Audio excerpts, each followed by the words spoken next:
Good morning, guys, and I hope your week has been great so far. It's kind of a weird day for me today as I'm actually filming this on Tuesday morning, not knowing what has happened with all the election stuff that's going on, right? You might be happy or you might be sad depending on a ton of different variables that happened today. But one thing that I know, and we all have to remember, is that regardless of who's at the desk at the White House, God is still on the throne, and nothing, I mean nothing, surprises him. You know, I find such comfort in that. In a world where I flinch, like every time I see an update of the news on my phone, it seems like all we see is just more and more bad news from all over the world. And even in all that darkness, God is still at work redeeming hearts and saving souls. So guys, make sure that you're doing your part in that process as an ambassador for Christ. Now, this morning, Tuesday, we had our Ironworks at the church, and from our readings this past week, Daniel shared a really cool quote that came to him as he studied our readings in Ecclesiastes. And that quote kind of really resonated with me. And the quote was probably from a business book that he read at some point in time. I don't really know. I'd never heard it before myself. And as I was standing in line to vote this morning, I was trying to find out who said it originally. And I found a ton of different variations, but never really an original source. And the quote that he said was to control the controllables. You know, there's so many things in our lives that we get spun up about that we have zero impact on. When we take a very honest and real inventory of the things that we're able to control ourselves, that list comes in really short.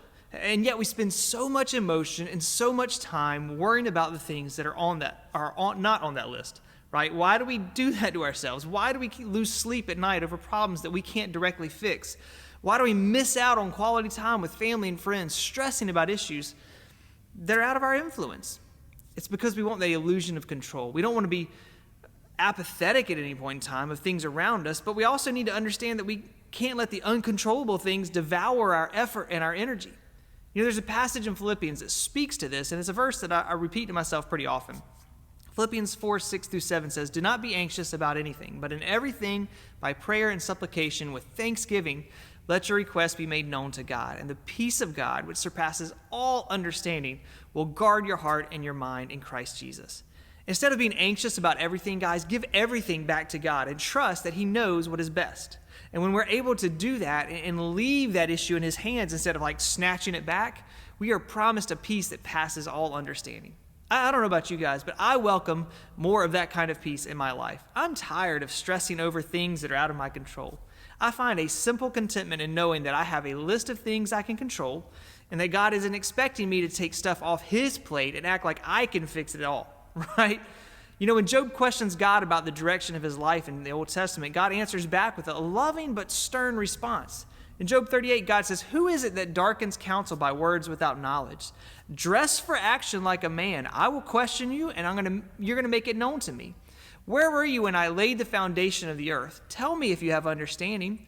Who determines its measurements? Surely you know. Or who stretched the line upon it?" God goes on to ask Job where he was when we gave the oceans their limits, or when He set the planets in rotation. And I feel like I'm Job some days, asking God, why haven't you dealt with all these issues? When in reality, I'm asking about things that are way above my pay grade.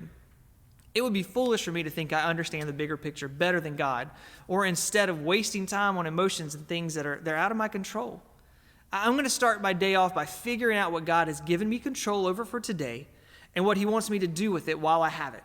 And then when I focus on controlling the controllables, I'm going to find a peace and a contentment in that. And as we move into whatever the future holds today, it being Wednesday for you guys hearing this, know that God is still in control, right? He has a plan in everything that happens, the good, the bad, and in the in-between. Have a great rest of your week, guys. I pray that you're able to find that peace that Paul talks about in Philippians 4. We'll see you real soon.